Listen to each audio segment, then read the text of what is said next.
Hey YouTube, today I'm going to give you a quick video tutorial on how to do a drain and fill procedure on your third generation Honda Odyssey automatic transmission.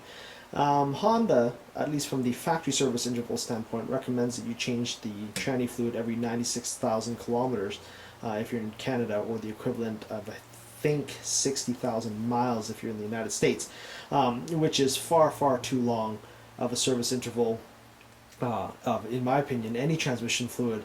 The procedure is very easy to do. In fact, I can probably do this entire transmission in less than 10 minutes from start to finish.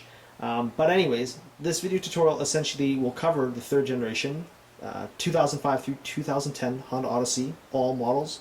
But this procedure is actually applicable to even previous generations of Odysseys, as well as various models of Hondas, such as the Civic, Accord, TL, and such. So let's begin. In order for us to complete this job properly, there's going to be a few tools and supplies that we're going to need to gather up before we even begin to think of draining the transmission fluid from this vehicle. So let's start off with some of the basic tools that I've used. I've got two types of ratchets here. I've got a 1/2-inch drive standard ratchet, as well as a 3/8 drive ratchet. 3/8 drive ratchet is used to remove the drain plug, and the 1/2-inch ratchet is used to open up the fill plug for the transmission. I've got two long 1/2-inch drive extension bars that are about, I believe, 8 inches long, as well as a 17mm deep socket that is actually used to remove fill bolt. I've got some wood blocks here to block the rear wheels when I jack up the vehicle, as well as a sturdy 3.5-ton hydraulic jack that will be used to jack up the front driver's side of the vehicle. A really clean long necked funnel that will be able to fit between the air cleaner housing as well as the brake fluid reservoir. It is quite narrow in there, and I found that really long neck funnel is really fantastic. It's also worth mentioning that this funnel needs to be really clean, because any type of dirt or contaminants that you introduce through the fill plug is ultimately going to continue circulating through your transmission. There's not a serviceable filter on a Honda Odyssey transmission, so whatever you put in there is probably going to stay in there forever, and we wouldn't want that. A suitable drain pan that can hold at least 4 liters of oil or more, and of course some paper towels, to wipe up any drips and spills. And for those that are not wanting to get oil on their hands, a pair of rubber gloves would also be useful. So let's begin by opening up the transmission fill plug and making sure that we have the ability to put new oil into the transmission before we drain it. Now, to locate the transmission fill plug, look at where the brake fluid reservoir is, and then look directly down, and you will see that there is a big 17mm 6-point fill plug, so to speak, that's located on top of the transmission casing. We're going to break that loose using our 1/2-inch drive socket, as well as extensions, and 17mm deep socket to crack that open. So let's do that. Joining all your ratchet pieces together as such, you can reach down through this engine bay ever so carefully to securely and squarely place the deep socket over that fill bolt. Now, what I do find helps is that if you've never opened up the fill plug on this transmission, that you use something like this as a breaker bar. I just used mine off my jack to crack the fill plug open.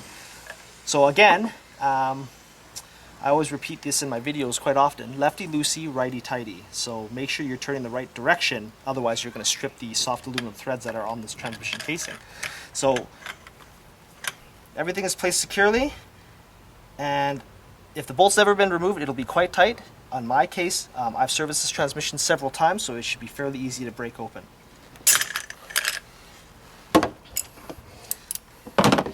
It's as easy as that. When removing the fill plug, make sure you pay attention that you don't lose the large washer that's between the fill bolt and transmission casing. Some people have opted to replace that washer, and most people, like myself, tend to reuse them because, well, I've never ever had a problem with a leak before, so I'm going to clean mine up and reuse it. Ensure that the parking brake is firmly applied and that you've blocked the rear wheels, and proceed to raise the driver's side jack point on your vehicle. You don't need to get very high, just high enough for you to crawl underneath to below the transmission casing so that you can actually place the ratchet onto the drain bolt.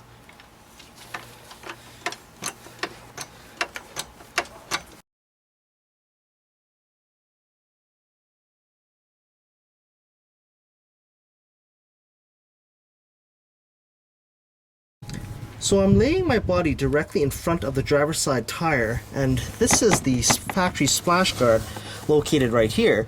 If you look towards the engine cross beam, or I guess the front beam on the driver's side of the engine bay, and look directly behind it where the splash guard is, you will see that there is a square drive drain bolt right here. This is the bolt that we're going to put our ratchet on and unbolt to drain the transmission. The ratchet should look something like this when it's attached to the square drive bolt as such. Now, just remember, as a service tip, having the vehicle warmed up by driving a short distance will ensure that the oil drains out quickly and completely. The other service tip here is making sure that when you remove this drain bolt that you actually turn the ratchet in the correct direction. Remember, lefty loosey, righty tighty. So for those that get hung up on left and right, I will simply state that when you are standing in front of the vehicle as such, and the ratchet handle sticking down, that you're literally going to push the ratchet handle away from you to unscrew the drain bolt.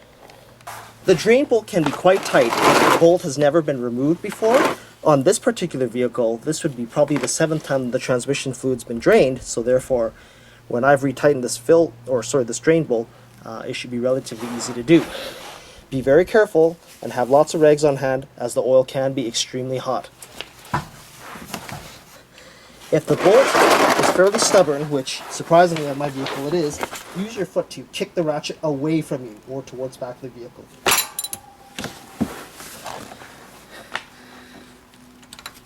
When undoing the drain bolt, make sure that you don't lose the drain bolt washer that's going to come off with the drain bolt. Sometimes they can stick to the transmission casing and sometimes it doesn't.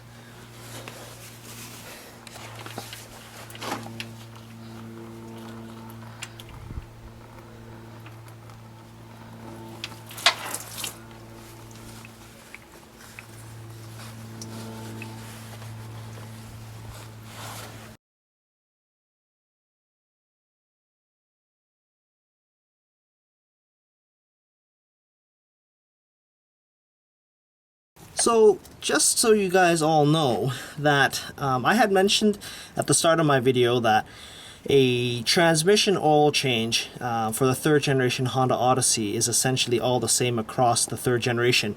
But it is worth mentioning that the video that I showed draining the fluid was for a 2005-2006 transmission, where the drain plug was on the driver's side wheel, just directly behind the splash guard. But on the 2007, 2008, 2009, and 2010, so I guess the later subsequent generations of Odyssey transmissions, the drain plug is located here, more towards the exhaust combiner pipe here.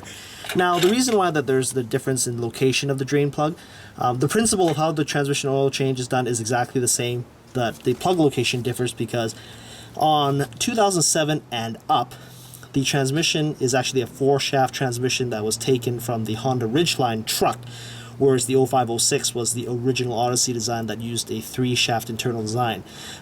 Basically, it boiled down to that if you had a 2007 transmission and up, you had a beefier transmission that was less likely prone to failure.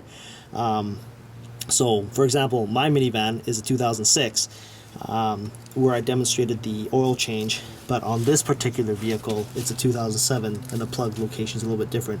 You can always recognize which one's drain plug based on the square drive on the plug, so just wanted to point that out. So another quick service tip, in the video that I showed draining the transmission fluid was for an 0506 where I said lefty loosey, righty tighty. And in that particular case, I had kicked the ratchet handle towards the back of the van because the plug was located on the left side of the van. Since this one is a 2007 and newer Odyssey, and the plug is on the right side of the van, it's lefty loosey, righty tighty, but the difference is the ratchet needs to be pulled towards you this way. So I'm just demonstrating here with a breaker pipe here that it's going to be broken loose in this manner as such. So the ratchet handle is going to come towards you to loosen. Right, so facing the bolt, lefty loosey, righty tighty. Once the drain plug's been removed, feel free to lower the vehicle to allow the transmission case to have a more thorough drain. Once the drain plug's been removed, feel free to lower the vehicle to allow the transmission case to have a more thorough drain.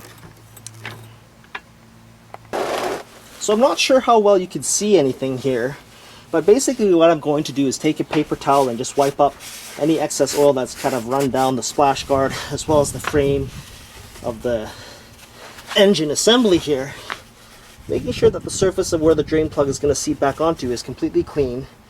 And I'm just going to make sure the washer's on the bolt and then screw this drain plug carefully back in this transmission housing until it seats by hand.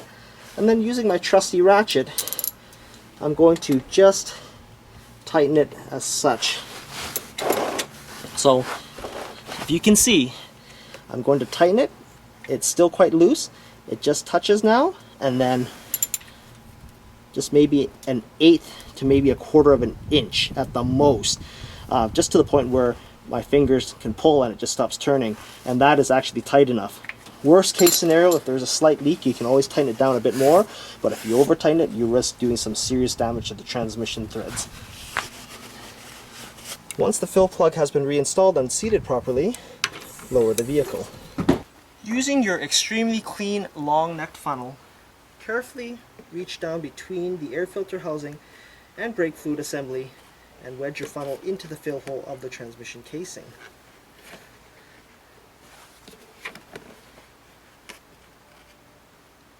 If you just get it just right, you'll be able to poke it right in there and it'll fit perfectly. Proceed to fill the transmission with 3 bottles of Honda ATF-DW1. Prior to pouring your fluid, I've seen a few people make this mistake. Make sure you take the time to verify that you have the right fluid. I've seen people put MTF fluid into their ATF transmissions.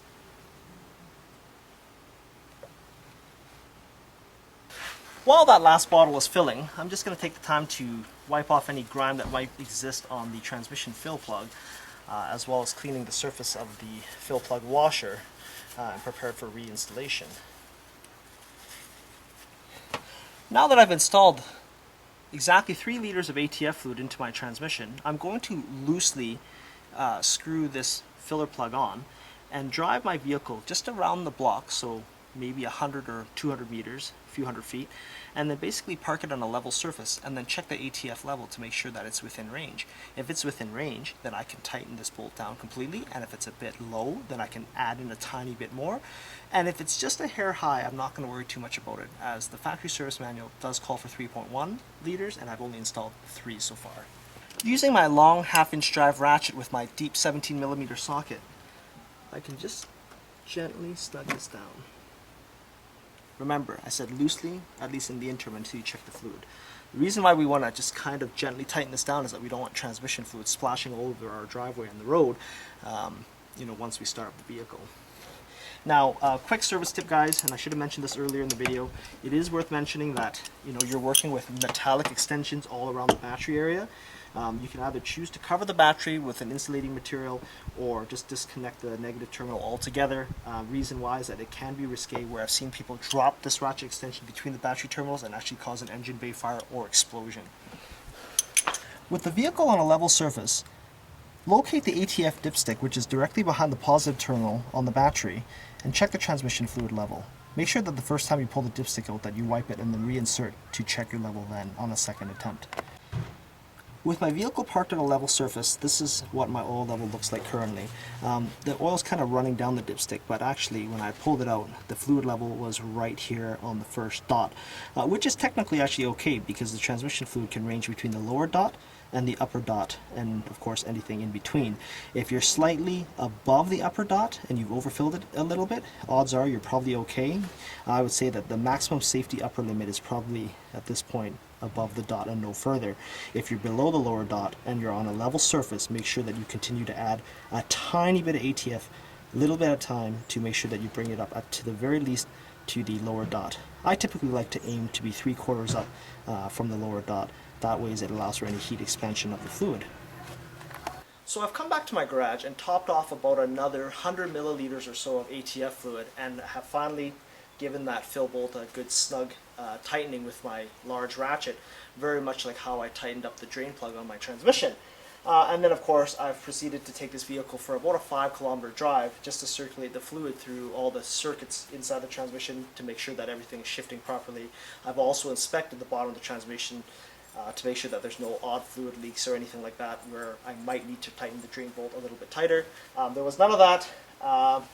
Checked all my other fluids while I was underneath the hood, and the transmission shifts nice and smooth and there's no leaks. So that is essentially how you do an ATF fluid draining fill procedure on a 3rd generation Honda Odyssey.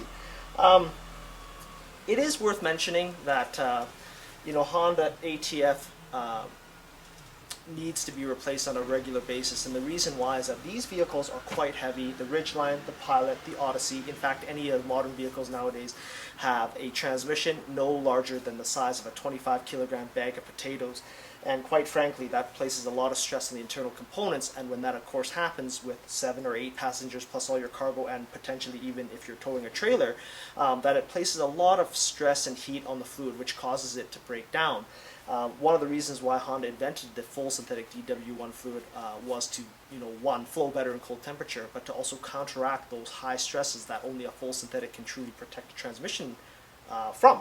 So we'll quickly show you what spent fluid looks like versus new fluid.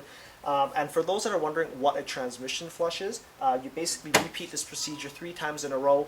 You fill it, you drain and fill it, you fill it with about 3.1 liters of oil.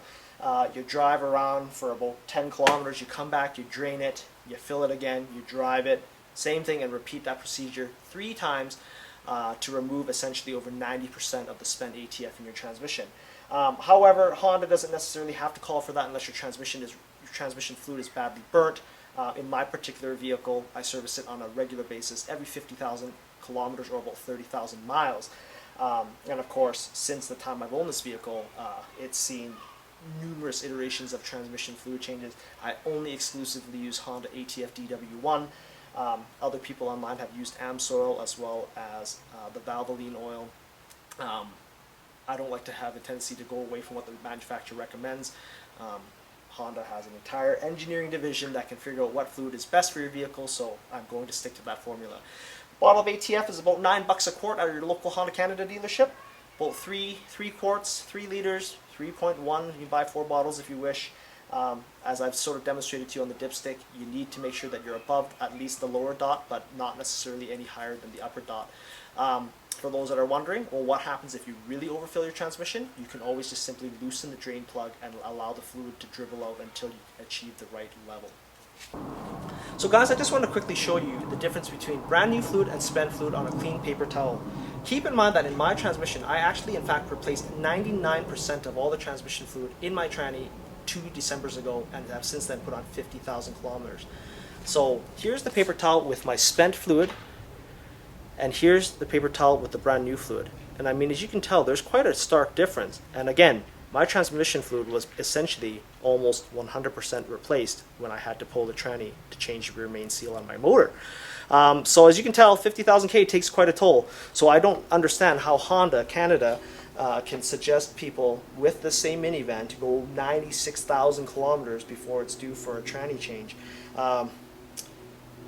Good piece of preventative maintenance that for essentially the cost less than 40 bucks in total. You can basically service your transmission once or twice a year if you wanted, to make sure that the fluid always looks like this instead of this. I hope you found this video useful and informative. Rate, comment, and subscribe.